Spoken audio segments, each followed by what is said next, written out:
미군이 어머니 손에 문 대통령의 사탕동맹 얘기입니다. 문재인 대통령의 한미 정상회담 일정이 본격적으로 시작이 됐습니다. 저희가 영상을 한번 꾸며봤는데요. 화면부터 먼저 만나보시죠.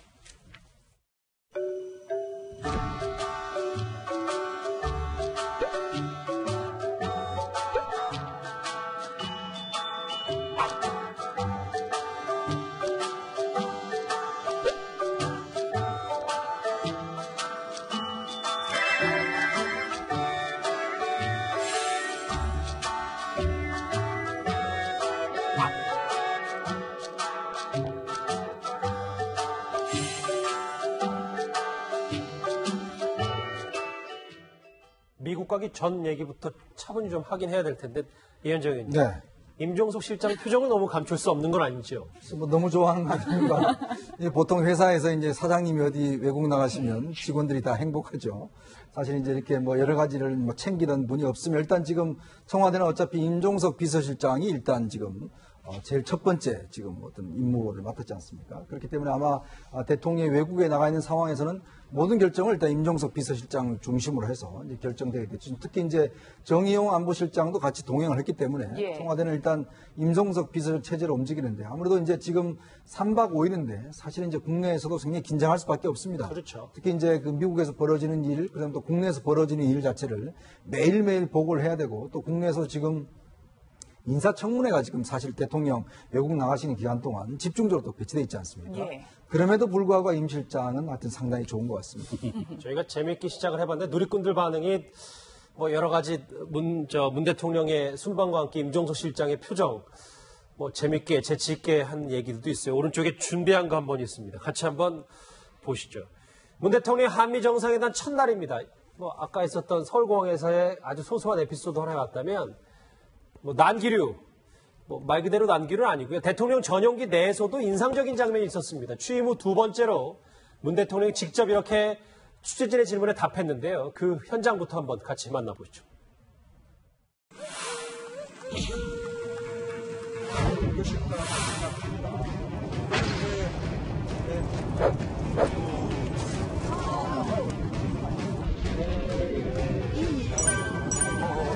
잠시 멈추겠습니다. 그런데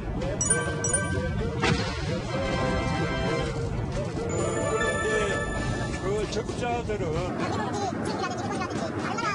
그렇지만 우리가 거꾸로 적자를 많이 줄어 생각이 제기 본인들 휴가 가셔야 되는데 아니 뭐 휴가를 언제 간다 라는 뭐 계획을 세울 수는 없는데 제가 연차 휴가를 다 사용할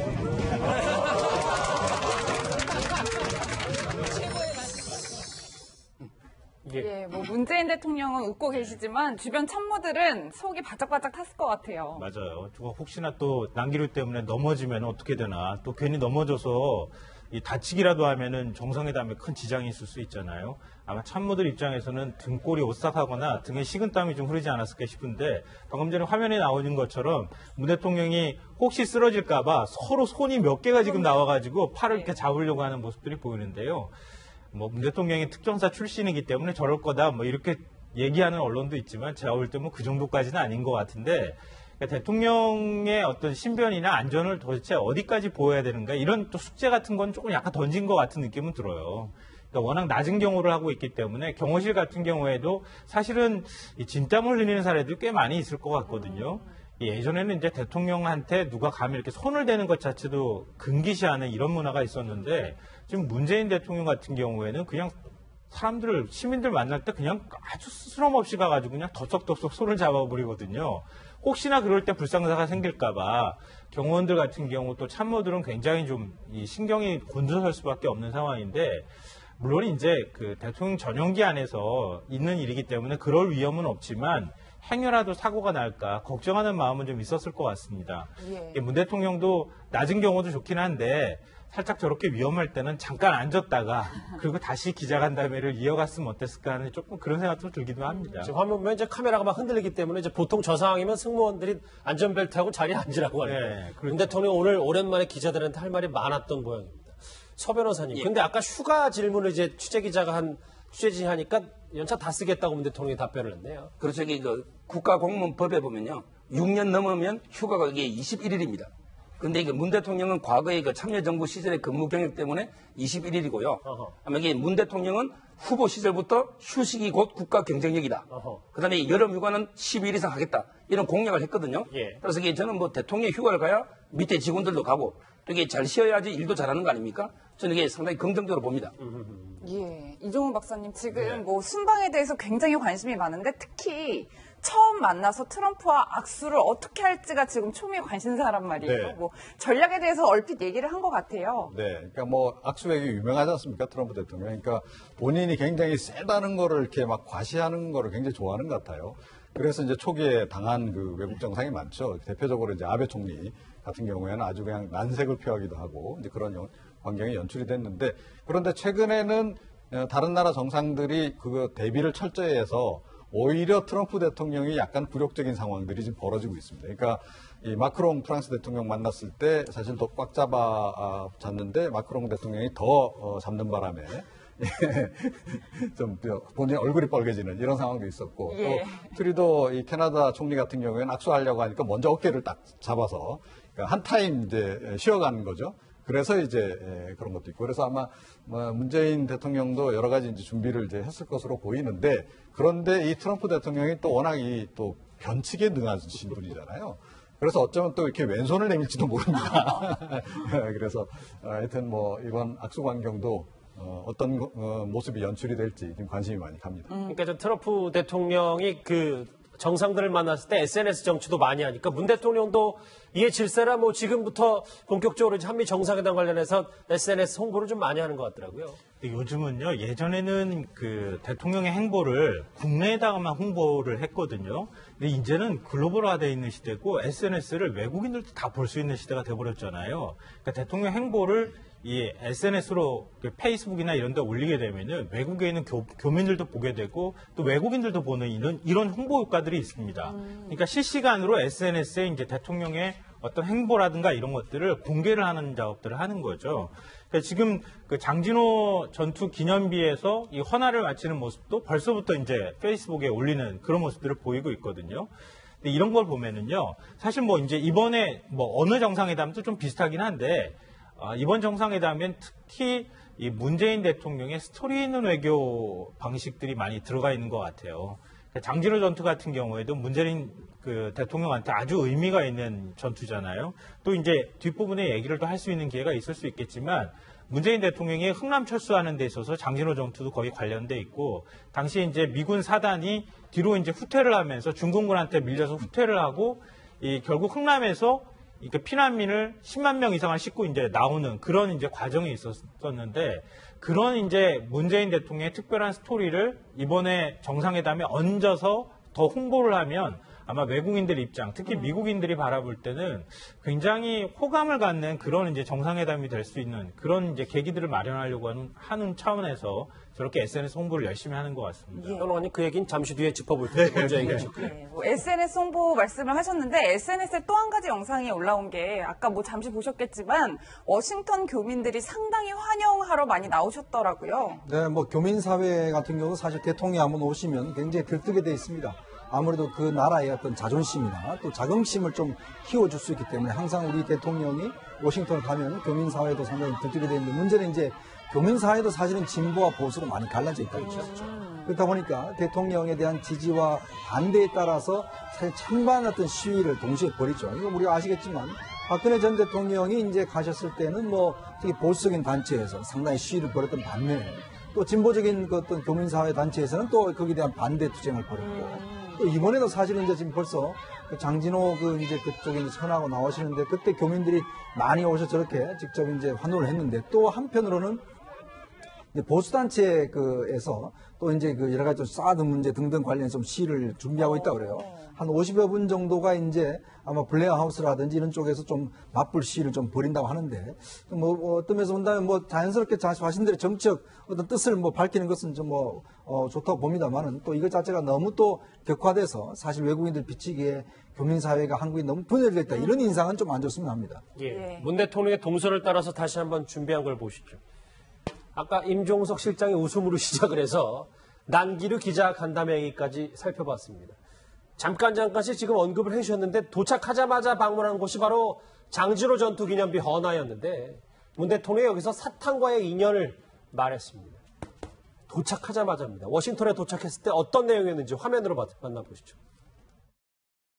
흥남철수작전의 성공이 없었다면 제 삶은 시작되지 못했을 것이고 오늘의 저도 없었을 것입니다. 제 어머니의 말씀에 의하면 항해 도중 12월 24일 미군들이 피난민들에게 크리스마스 선물이라며 사탕을 한 알씩 나눠줬다고 합니다. 비록 사탕 한 알이지만 그 참혹한 전쟁통에 그 많은 피난민들에게 크리스마스 선물을 나눠준 그 따뜻한 마음씨가 저는 늘 고마웠습니다.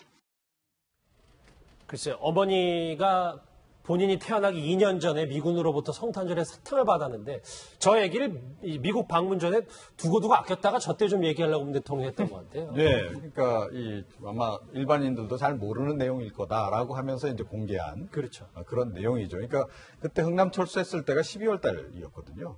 그리고 이제 사실은 참 굉장히 우울한 크리스마스하고 이제 연계가 돼 있는 그런 시점이어서 아마 미군들이 이제 그런 그 사탕을 나눠주고 했던 것 같아요. 이제 그걸 이제 특별히 이제 언급을 이제 한 거고, 그러니까 트럼프 대통령하고 이 스킨십보다는 지금 문재인 대통령이 지금 의도하는 것은 미국 국민과의 스킨십을 지금 높이는데 주력하고 있다. 그러니까 트럼프 아베 총리라든가 또 시진핑 주석 같은 경우에는 특히 아베 총리 경우를 보게 되면 트럼프 대통령하고 같이 골프를 친다든지 함께 여름 별장으로 불리는, 겨울 별장으로 불리는 플로리다에 있는 리조트에 가서 함께 한다든지, 또 시진핑 주석 같은 경우에도 아예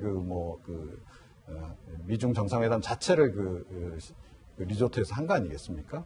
그런 식으로 이제 스킨십을 이제 높이는 그런 방식을 택했는데, 사실은 이제 문재인 대통령 같은 경우는 골프도 안 치죠. 이 개인적으로 또 이 트럼프 대통령하고 연결고리가 그렇게 많지 않은 그런 상황이기 때문에, 일단은 그쪽에 너무 주력하기보다는 미국 국민들을 대상으로 해서 이런 스킨십을 강화하는 그런 방향을 일단 잡은 게 아닌가 이렇게 생각을 합니다. 예, 사실 저희 역사에서 피난민과 피난민의 가족은 굉장히 각별한데 이 부분을 트럼프 대통령이 이해할 수 있을까? 이런 우려를 하는 분들도 있으세요. 저는 이게 그 우려보다요, 상당히 오히려 긍정적인 면이 있다 보는데, 장진호 전투는요, 옛날에는 이게 2차 대전의 진주만 습격 이후 가장 최악의 패배 전투로 평가를 받았다가 지금 이게 평가가 바뀌고 있어요. 지금 이게 정말 그 악조건에서도 불굴의 투지로 승리한 전투. 그렇죠. 10배가 넘는 중공군을. 그래서 이게 그때 제가 유명한 미국 해병대 사령관의 말을 하나 적어왔어요. 뭐냐면 이게 해병대 사령관이 뭐랬냐면, 우리는 후퇴하는 것이 아니라 단지 방향을 바꾸어 공격하는 것이다. 후퇴가 아니고 방향을 바꾸어 공격하는 것이다. 저는 이게 성공한 전투고, 이때 이 문재인 대통령의 개인사적인 경험 있잖아요. 이건 상당히 제가 보기에 어떤 한미 신뢰 회복에 저는 도움이 되지. 이게 우려할 건 아니다. 이렇게 봅니다. 사탕 얘기를 했고 또 어머니 얘기까지 강조했기 때문에 이제 연착륙 워싱턴에서 순방 일정을 좀 부드럽게 좀 혈맹으로부터 시작을 한 셈인데, 이 사탕 말고도 김성환 평론가님, 네. 김정숙 여사의 옷이 저희가 너무 패션에게 집중하면 또 메시지를 놓치기 때문에 많이 집중은 안 하려고 했는데, 이번에 화면 보니까 눈에 띄는 장면들이 여럿 있더라고요. 네, 맞습니다. 문재인 대통령 이제 부인 김정숙 여사 같은 경우에는 취임식 날 입었던 옷도 굉장히 큰 화제가 됐었는데요. 이제 공항에서 떠날 때, 그때는 이제 위에 약간 연한 어떤 베이지색에다가 그리고 그 검은색 바지를 입어서 굉장히 좀 깔끔한 어떤 그런 이미지를 연출했고, 미국에 도착했을 때 지금 이제 맨 오른쪽 화면에 보이는 것처럼 이 하늘색 무늬가 좀 파란색 무늬가 프린트된 옷을 입었어요.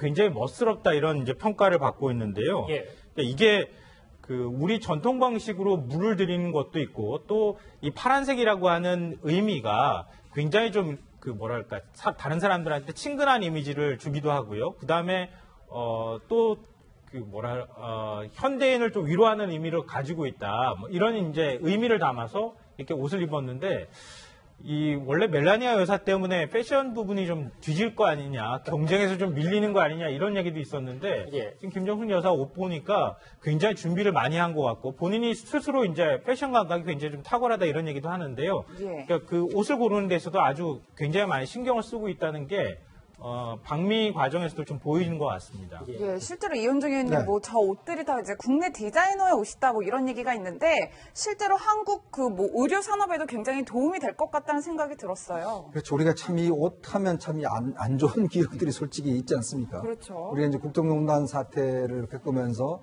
사실 이제 대통령이 해외에 나갈 때 입었던 옷 자체를 이제 최순실씨가 그동안 다 이제 준비를 해서 그걸 고영태 씨가 운영하는 그 의상실에서 만들어서 예. 이제 제공해줬던. 그러므로 사실상 이제 그 대통령과 대통령의 부인의 옷 자체는 보면 어떤 면에서 이제 물론 그 어떤 외교적인 의미도 있지만 또 한편으로는 산업적인 의미도 굉장히 있거든요. 그렇죠. 사실은 이제 그 예전에 미셸 오바마 여사 입었던 옷 자체는 그 미국의 아주 대중적 브랜드를 입었어요. 그러다 보니까 이 브랜드가 매출이 엄청나게 상승을 했습니다. 그러니까 외국에서도 상당히 그게 브랜드가 알려지고 또 그 매출도 많이 올랐는데 마찬가지로 이제 우리도 우리나라의 어떤 고유의 어떤 색깔, 이제 푸른색이라 하면 좀 우리나라 전통적인 좀 색깔이지 않습니까? 우리나라 초대 이제 세조 대왕이 태조 대왕이 이제 처음에 그 파란색을 입었거든요. 도포를. 다들 왕들은 빨간색을 입었는데 예. 이게 뭔가 이제 시작의 의미라는 게 이제 이게 있다고 합니다.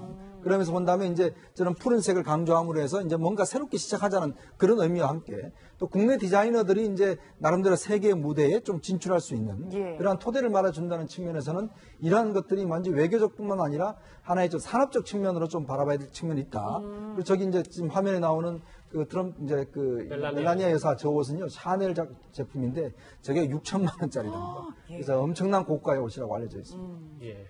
뭐 샤넬에 뒤지지 않기 위해서 김정숙 여사도 많이 준비한 것 같은데 왜냐하면 서 변호사님 어머니로부터 물려받은 옷감을 한복으로 김정숙 여사가 만들었다고 그래요. 그쪽에 그 취임식에도 아마 안 입고 아껴난 걸 아마 이게 첫 정상회담 입는 거고요. 저는 이게 그 영부인의 외교가 중요한 게 왜냐면 이게 국제정치라는 거는 뭐 안보라든지 외교라든지 하드 파워도 있지만 정말 이게 문화라든지 이런 게 소프트 파워 분야에서는 영부인의 역할이 상당히 중요하거든요. 그럼 이게 영부인의 역할은 우리 한식, 또 이게 한복, 또 이게 한옥 이런 이제 우리의 고유 문화를 알리는 거 아닙니까? 그래서 이게 저는 한복을 입는 건 상당히 의미가 있고 그중에 특히 어머님이 물려주신 거라면 더 뜻깊은 거 아닙니까? 예. 아주 이게 저는 상당히 좋은 의미가 있다고 보입니다. 이종훈 박사님, 그러니까 예, 말씀하십시오. 네, 근데 지금 이제 김 여사가 그 어머니가 물려주신 그러니까 옷감을 가지고 이제 한복을 만들었다고 했잖아요. 어머니가 광장시장에서 수십 년 동안 포목점을 운영했다고 합니다. 아, 동대문 이쪽에는 광장시장. 네, 동대문 광장시장에서요. 지금은 이제 먹거리 시장으로 오히려 유명해진 그런 시장이기도 한데 지금도 여전히 이제 옷감이 굉장히 옷감 도매상들이 많이 있는 시장이거든요. 옛날에는 굉장히 그 시장이 컸습니다. 거기에서 이제 포목점을 운영했고 그때 이제 어머니가 물려주신 옷감을 지금까지 갖고 있다가 이번에 한복으로 만들어서 염색을 해서 이제 입고 간다고 하는데요. 이게 이제 앞서 제가 말씀드렸던 스토리 있는 외교인 것 같아요. 그러니까 제 어머니가 물려주신 특별한 옷을 가지고 제가 한복을 지어 입고 한미 정상회담 정상회담 때 만찬장에 제가 입고 왔습니다. 이렇게 하면 그러니까 외국인들 같은 경우에 우리도 이제 스토리가 굉장히 중요하다고 얘기하지만 특히 서구 쪽 그 사람들의 경우에는 이런 스토리를 굉장히 중요하게 생각합니다. 우리를 특별하게 뭔가 대우하고 있고 생각하고 있구나라고 하는 그런 느낌을 줄 수가 있거든요.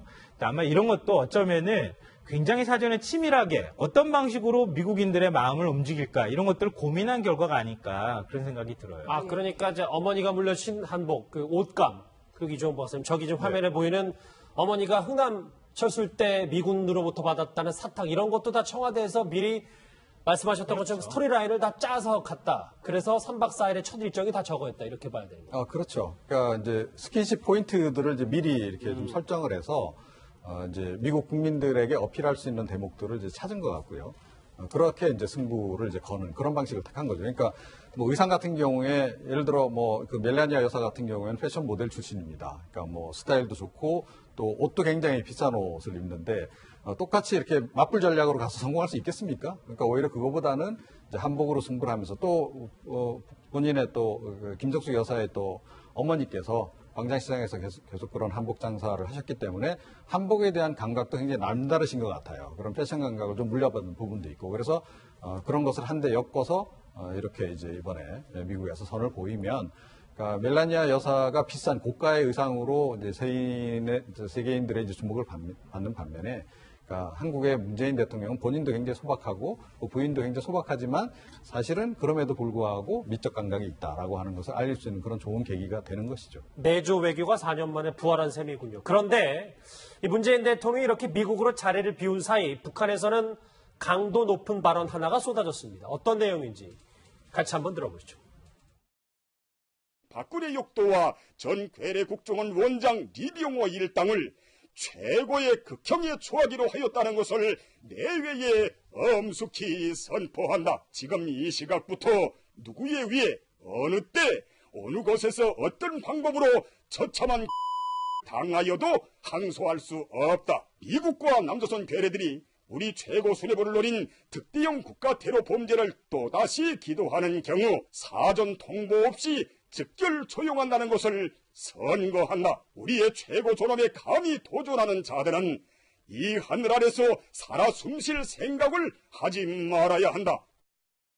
네, 뭐 방송에 부적합한 단어를 이야기해서 저희가 이제 묵음 처리를 한 셈인데 사실 저는 이 시점에 왜 이런 발언을 내놨을까 참 오묘하다 뭐 이런 생각이 들었어요. 그러니까 며칠 전에 이제 일본 아사히 신문이 이런 보도를 했습니다. 특히 이제 박근혜 정부 시절에 그러니까 북한의 그 김정은의 참수 작전, 즉 김정은을 몰래 이제 죽이는 작전 이걸 이제 수립을 했었다라는 것들 그리고 그것에 대한 구체적인 계획 자체도 이제 수립을 했고 국정원에서 그에 대한 수립했다는 이야기를 우리가 뭐 이 시간에서도 이제 그 이야기를 나눴지 않습니까? 아마 그런 부분에 대한 이제 북한의 반응이 나온 것 같아요. 특히 이제 북한 같은 경우는 최고 존엄이라고 이야기하죠. 김정은에 대해서. 그러니까 최고 존엄에 대한 위해. 이것은 뭐 다른 걸 모두 제쳐놓고 첫 번째로 이제 대응하는 그런 입장 아니겠습니까? 그런 부분에 대한 이제 아마 북한 측에 이제 반응이 나온 거고 또 하나는 이제 아무래도 이제 문 대통령이 지금 이제 그 미국 가서 사실 이제 북핵 문제에 대한 논의를 할 거 아니겠습니까? 그렇죠. 이제 그런 부분에 대한 견제 카드라고 좀 볼 수가 있겠죠.